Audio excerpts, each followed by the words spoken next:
Hola, mi nombre es Lucia Aguilar. El día de hoy les estaré hablando de las hipótesis, con el propósito de comprender las características esenciales de las hipótesis científicas. Una investigación científica debe empezar por un problema soluble. Entonces se ofrece una solución tentativa en forma de hipótesis, que es empíricamente comprobable.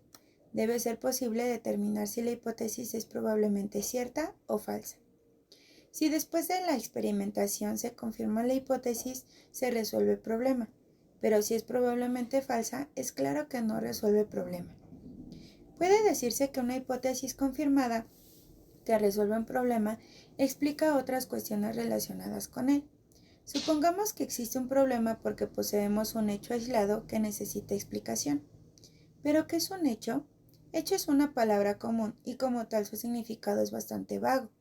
Con ella queremos decir algo como que un hecho es un evento que ocurrió en realidad. Es algo de lo que estamos completamente seguros que ha ocurrido. Podemos definir una hipótesis como una declaración comprobable de una relación potencial entre variables que puede explicar hechos. Las variables contenidas en una hipótesis empírica pueden definirse operacionalmente y por tanto se remiten a hechos que pueden medirse en forma directa. Declaraciones analíticas contradictorias y sintéticas. Estos tres tipos de declaración difieren sobre la base de sus posibles valores de verdad. Por valor de verdad queremos decir que una declaración es verdadera o falsa. Una declaración dada tiene el valor de verdad de cierta o que tiene el valor de verdad falsa.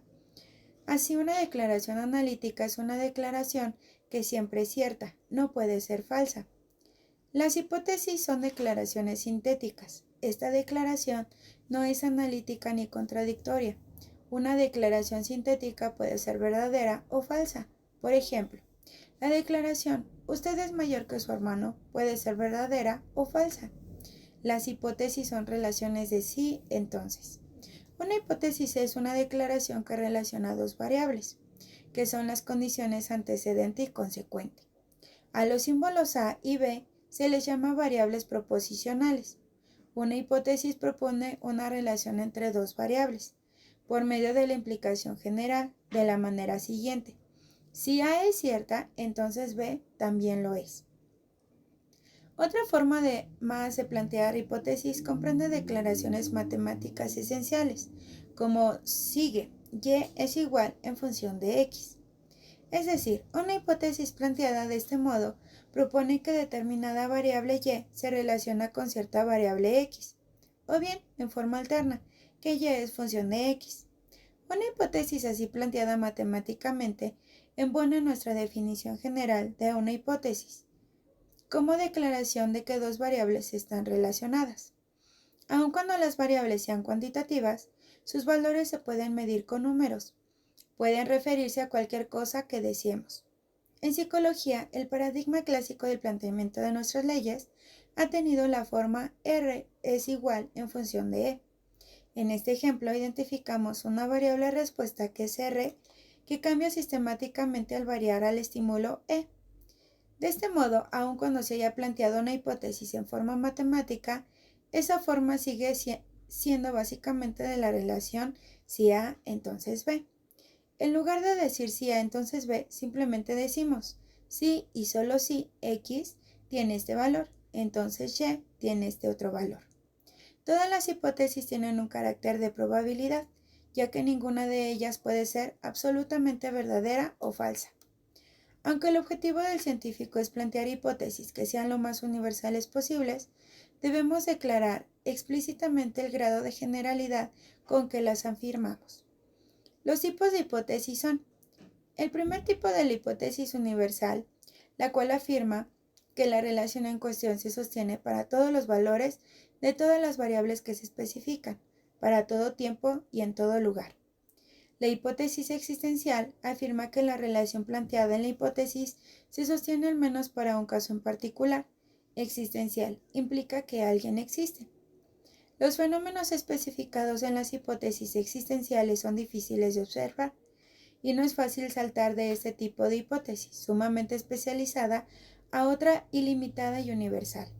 Antes bien, el científico intenta establecer las condiciones en las que ocurre y en las que no ocurre el fenómeno, de modo que podamos afirmar después una hipótesis universal con las necesarias condiciones y cortapisas. Los siguientes son criterios con los cuales se puede juzgar las hipótesis. Las hipótesis debe ser comprobable. Las hipótesis que es comprobable hoy es superior a la que es potencialmente comprobable. Debe estar en armonía general con otras hipótesis en el campo bajo investigación. Aunque esto no es esencial, la hipótesis discordante suele tener el menor grado de probabilidad. Debe ser parsimoniosa. Si se plantean dos hipótesis diferentes para resolver determinado problema, deberán preferirse la más parsimoniosa. Debemos preferir una hipótesis sencilla a una compleja. Si ambas tienen el mismo poder explicativo, podemos emplear un concepto sencillo en lugar de uno complejo, si el más sencillo nos servirá tan bien como el otro. Deben tener simplicidad lógica. Con esto queremos decir unidad lógica y generalidad, no facilidad de comprensión. Por ello, si una hipótesis puede explicar un problema por sí misma y otra hipótesis también puede explicar el problema, pero necesita cierto número de hipótesis de apoyo o de suposiciones ad hoc, deberán preferirse la primera por su mayor simplicidad lógica. Debe notarse la íntima relación de esta norma con la de parsimonia. Debe responder ser pertinente el problema en particular en cuestión y no algún otro. Debe parecer innecesario plantear esta norma, pero como lo hemos notado en la historia de la ciencia, puede encontrarse ejemplos en que se dio una respuesta correcta a una pregunta errónea. A menudo es importante hacer explícito lo obvio. Debe ser expresada en forma cuantificada o ser susceptible a una cuantificación conveniente. La hipótesis más cuantificada deberá preferirse. Debe tener un gran número de consecuencias y debe ser de alcance general. La hipótesis que produce un gran número de deducciones, consecuencias, explicará más hechos ya establecidos y permitirá hacer más predicciones acerca de hechos que aún no se han estudiado o establecido, algunos de los cuales pueden ser inesperados y nuevos. Espero que con esto les haya quedado claro el tema de hipótesis. Gracias.